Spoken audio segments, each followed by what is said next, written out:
दोस्तों स्वागत है आप सभी का एक नए वीडियो में। और आज के इस वीडियो में हम लोग बात करेंगे अफगानिस्तान वर्सेस साउथ अफ्रीका के बीच जो ओडीआई सीरीज का तीसरा मुकाबला खेला जाएगा इसके बारे में। तो दोस्तों अफगानिस्तान बाजी मार चुकी है इस ओडीआई सीरीज में लगातार 2 मुकाबले जीतने के बाद। तो दोस्तों इस मुकाबले में साउथ अफ्रीका के लिए एक तरह से कहा जाए तो शर्मनाक वाली बात है कि अगर हारते हैं तो दोस्तों बहुत ही बेइज्जती होगा, क्योंकि अफगानिस्तान उतनी मजबूत टीम नहीं है लेकिन अभी उभर कर आई है।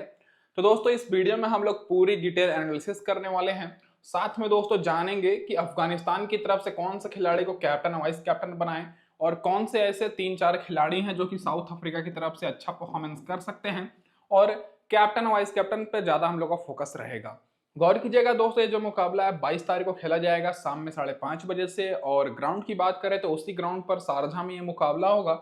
और ग्राउंड उतना बड़ा नहीं है, ये तो आपको पता ही है। डायरेक्ट बात कर लेते हैं दोस्तों इस ग्राउंड की पिच रिपोर्ट के ऊपर।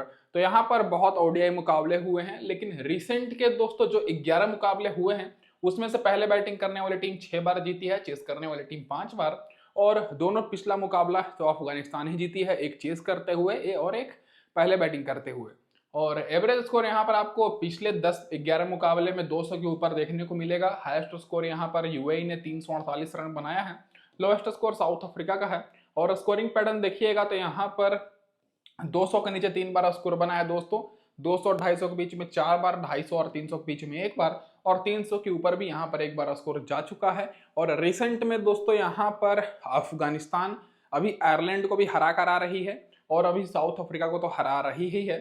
अब डायरेक्ट बात कर लेते हैं यहाँ पर जो इस सीरीज के 2 मुकाबले इस ग्राउंड पर खेले गए हैं इसके स्टैट्स के ऊपर। तो दोस्तों जो पिछला मुकाबला हुआ अफगानिस्तान पहले बैटिंग करते हुए 311 रन की पारी खेली और इस टारगेट को साउथ अफ्रीका नहीं चेज ही नहीं करने पाया, 135 रन पर ऑल आउट हो गया।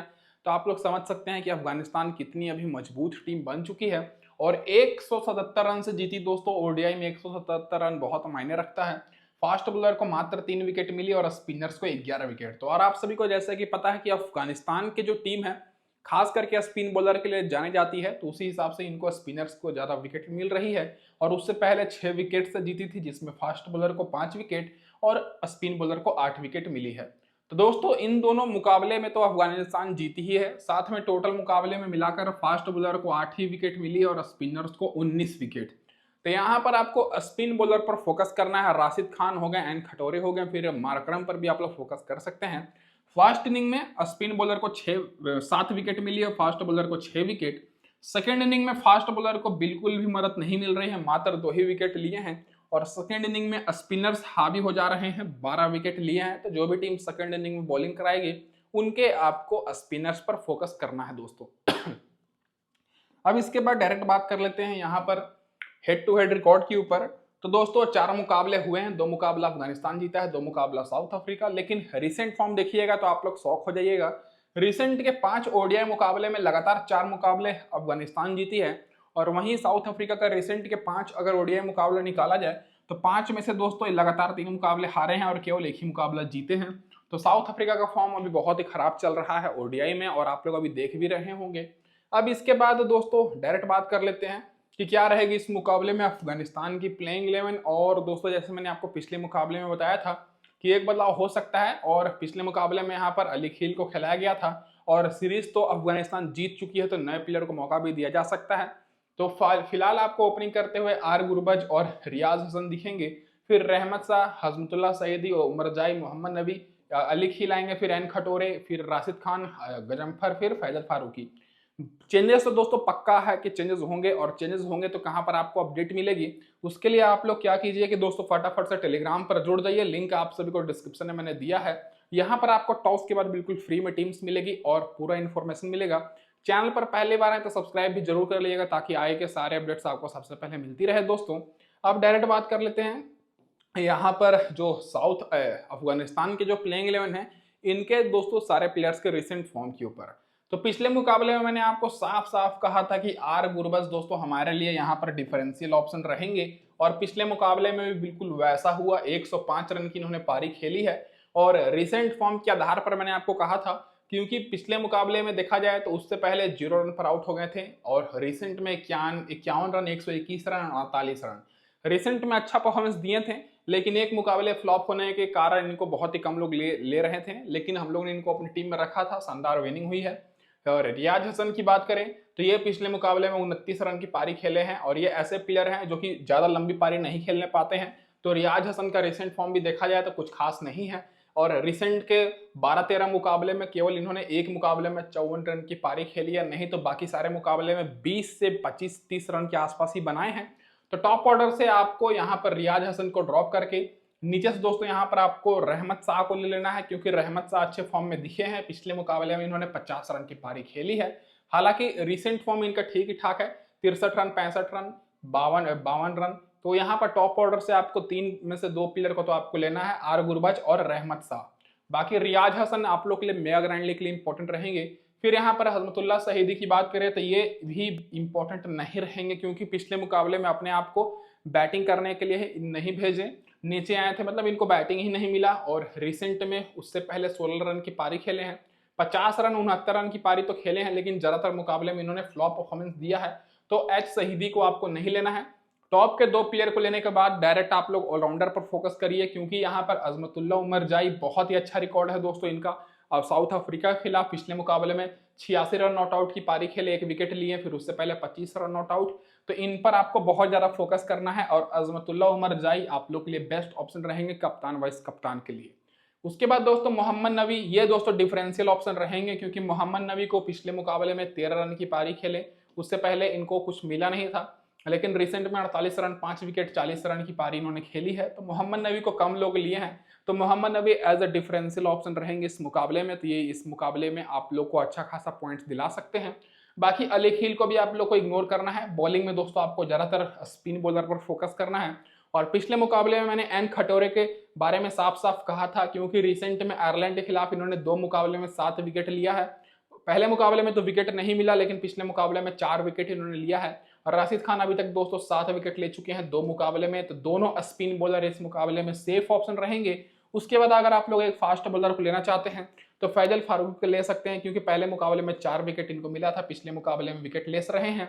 और गजम्फर को भी ले सकते हैं। अगर दोस्तों अफगानिस्तान की टीम पहले पहले बॉलिंग कराती है, तब दोस्तों आप लोग चारों बॉलर को रख सकते हैं, नहीं तो आप लोग गजम्फर को ड्रॉप कर सकते हैं। तो ये होगी दोस्तों अफगानिस्तान के सारे प्लेयर के रिसेंट फॉर्म। अब जो प्लेयर बेंच पर बैठे हैं इनमें से अगर चांसेस की बात करें तो यहाँ पर दोस्तों गुलाउद्दीन नैब को वापस बुलाया जा सकता है, बैटिंग में चेंजेस हो सकते हैं। तो दोस्तों यहाँ पर अब्दुल मलिक खेल सकते हैं, रिसेंट फॉर्म ठीक ठाक है।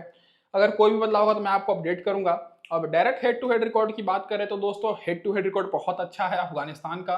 ओपनर आर गुरबज 43 का एवरेज है दोस्तों, 3 मुकाबले में 130 रन। रियाज हसन का 22 का एवरेज है, रहमत शाह का 22 का एवरेज है, शहीदी का 8 का है, क्योंकि बैटिंग करने नहीं आते हैं जल्दी। और अजमतुल्लाह उमर जाई 3 मुकाबले में 208 रन, 208 का एवरेज है, 1 विकेट मिला है, क्योंकि लगातार नॉट आउट ये रहे हैं। तो आप लोग के लिए ज्यादातर ये इंपॉर्टेंट रहेंगे। मोहम्मद नबी 3 मुकाबले में 2 विकेट। फिर बाकी बॉलर्स की बात करें तो राशिद खान 4 मुकाबले में 9 विकेट लिए हैं साउथ अफ्रीका के खिलाफ। फिर एन खटोरे 2 मुकाबले में 4 विकेट, गजम्फर 2 मुकाबले में 3 विकेट, फैजल फारूकी 2 मुकाबले में 4 विकेट। तो यहाँ पर आपको बॉलर्स पर पूरा फोकस करना है अफगानिस्तान की तरफ से और कोशिश करना है मैक्सिमम बॉलर को लेने के लिए। अब इसके बाद डायरेक्ट बात कर लेते हैं कि क्या रहेगी साउथ अफ्रीका की प्लेइंग 11। तो दोस्तों इधर से ये अपना बेस्ट प्लेइंग 11 ही लेकर चलेंगे, क्योंकि अभी हारेंगे तो बहुत ही शर्मनाक वाली बात रहेगी। तो यहाँ पर आप लोग के लिए ओपनिंग करते हुए टेम्बा बामुआ, टोनी जी जॉर्जेस दिखेंगे। फिर तीसरे नंबर पर रिचा हेंड्रिक्स आएंगे, फिर मार्करम, ट्रिसाना स्टोप्स, काइल वेरनी, फिर वैन मुल्डर, एन पीटर को खिलाया गया था, बॉबी फॉर्च्यून, एन बर्गर और लुंगिनी गिडी। चेंजेस होगा तो इनके बॉलिंग सेक्शन में होगा, बैटिंग में भी हो सकता है। बैटिंग में कम चांस है, बॉलिंग में पक्का होगा, क्योंकि इनके बॉलर्स थोड़े ज्यादा महंगे साबित हो रहे हैं। अब डायरेक्ट बात कर लेते हैं दोस्तों यहाँ पर इन सारे प्लेयर्स के रिसेंट परफॉर्मेंस के ऊपर। तो पूरा टीम पिछले मुकाबले में फ्लॉप परफॉर्मेंस दी थी, बैटिंग और बॉलिंग भी। टेम्बा बामुआ आते के साथ ओपनिंग किए थे, थोड़ा बहुत अच्छे फॉर्म में दिखे थे, 38 रन की पारी खेले, लेकिन अपनी पारी को लंबी नहीं करने पाए। तो ये कप्तान है, कप्तानी पारी जरूर खेलेंगे, तो इस मुकाबले के लिए भी बेस्ट ऑप्शन रहेंगे। तो आपको इनको अपनी टीम में रखना है।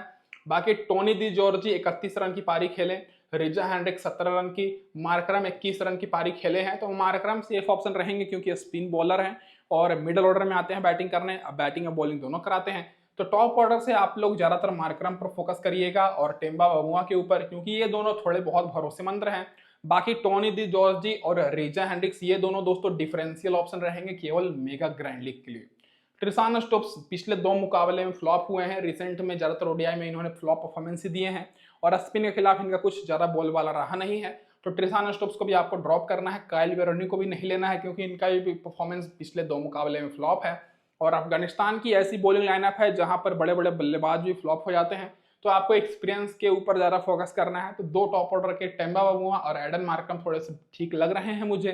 अब बाकी दोस्तों वियान मुल्डर इस मुकाबले में इंपॉर्टेंट रहेंगे, तो ऑलराउंडर से वियान मुल्डर पर फोकस करना है क्योंकि पहले मुकाबले में 52 रन की पारी खेले थे और अच्छी बात यह है कि बैटिंग और बॉलिंग दोनों करा रहे हैं, पिछले मुकाबले में तो फ्लॉप हो गए थे। अब जो बॉलर्स की बात करें तो इनके दोस्तों जो बॉलर हैं, बॉलर में लुंगी निगिडी थोड़े से भरोसेमंद हैं क्योंकि लगातार इन्होंने विकेट लिया है और इनका अच्छा खासा रिकॉर्ड है। तो ये जो मैंने 4 प्लेयर के ऊपर सर्कल किया है ये 4 आप लोग के लिए इंपॉर्टेंट रहेंगे। बाकी बी फॉर्च्यून, एन बर्गर और पीटर की बात करें तो इन तीनों को दोस्तों उतना कुछ खास मदद पिछले मुकाबले में नहीं मिला है, तो आपको जो मैंने 4 नाम बताया ये 4 सेफ ऑप्शन रहेंगे। बाकी दोस्तों ग्रैंड लीग के हिसाब से तो मैंने आपको बता ही दिया। अब इसके बाद जो प्लेयर बेंच पर बैठे हैं खेल सकते हैं, इनमें से बात करें तो दोस्तों पिछले मुकाबले में जेसन स्मिथ को बैठा दिया गया था, फ्लुक्वाया को बैठा दिया गया था, तो ओ बार्टमैन खेल सकते हैं बॉलिंग से, लिजार्ड विलियम्स खेल सकते हैं। तो जो भी खेलेंगे आप सभी लोग इनका रिकॉर्ड यहाँ पर देख लीजिए। अब डायरेक्ट बात कर लेते हैं दोस्तों हेड टू हेड रिकॉर्ड के ऊपर। तो दोस्तों जैसा कि इनका परफॉर्मेंस है उसी हिसाब से इनका हेड टू हेड रिकॉर्ड है, उतना कुछ खास नहीं है। टिम्बा बाबुआ 30 का एवरेज है और टोनी डी जॉर्जी का 21 का है, रिजा हेंड्रिक्स का 13 का है, मार्करम का 16 का है लेकिन 2 विकेट इन्होंने लिया है। ट्रिसान स्टोक्स का मात्र 2 का एवरेज है, वेरनी का 6 का एवरेज है, वैन मुल्डर का 26 का है। बॉलिंग से भी कुछ खास नहीं है, लुंगी निगिडी 3 मुकाबले में 4 विकेट, तो यहाँ पर लुंगी निगिडी पर फोकस करना है। तो ये होगी दोस्तों यहाँ पर हमारी पूरी डिटेल एनालिसिस। तो आपको हमारी एनालिसिस अच्छी लगी हो तो वीडियो को जरूर कर दीजिएगा लाइक दोस्तों और चैनल को फटाफट से सब्सक्राइब कर लीजिए। अब इसके बाद डायरेक्ट बात कर लेते हैं यहाँ पर टीम कॉम्बिनेशन के ऊपर। तो दोस्तों ये रहेगी हमारी यहाँ पर फिलहाल की इस वीडियो के लिए फाइनल टीम और इससे भी फाइनल टीम आप सभी को टॉस के बाद टेलीग्राम पर मिलेगी, तो लिंक मैंने डिस्क्रिप्शन में दिया है, टेलीग्राम चैनल का फटाफट से आप लोग क्लिक करके ज्वाइन कर लीजिए। कप्तान मैंने अजमतुल्ला उमरजाई को बनाया है क्योंकि 208 का इनका एवरेज है, क्योंकि अभी तक एक भी बार आउट ही नहीं हुए हैं साउथ अफ्रीका के खिलाफ। और वाइस कप्तान राशिद खान को, और आप लोग रोटेट भी कर सकते हैं captain vice captain. Wicket keeper से आर गुरबज को मैंने लिया है, रहमत शाह को जो कि टॉप ऑर्डर में आएंगे बैटिंग करने। इधर से टेम्बा बाबुआ, एडन मार्करम को मैंने लिया है जो कि भरोसेमंद है। बाकी लुंगी निगिडी, बी फॉर्च्यून और मुल्डर को मैंने लिया था। 5 प्लेयर को मैंने लिया है साउथ अफ्रीका की तरफ से। थोड़ा बहुत चांसेस है कि इस मुकाबले में साउथ अफ्रीका कमबैक करे, लेकिन अगर अफगानिस्तान की टीम टॉस जीतेगी तब फिर ऐसा मुमकिन नहीं है। बाकी दोस्तों अफगानिस्तान की तरफ से अजमतुल्ला उमरजाई, एन खटोरे को मैंने लिया, राशिद खान को और फैजल फारूकी को। तो गजम्फर को आप लोग ले सकते हैं बी फॉर्च्यून की जगह पर। तो ये रहेगी दोस्तों यहाँ पर हमारी फाइनल टीम कॉम्बिनेशन इस वीडियो के लिए। तो इस वीडियो में बस इतना ही दोस्तों, फटाफट से चैनल पर को सब्सक्राइब कर लीजिए। धन्यवाद दोस्तों आप सभी का वीडियो देखने के लिए।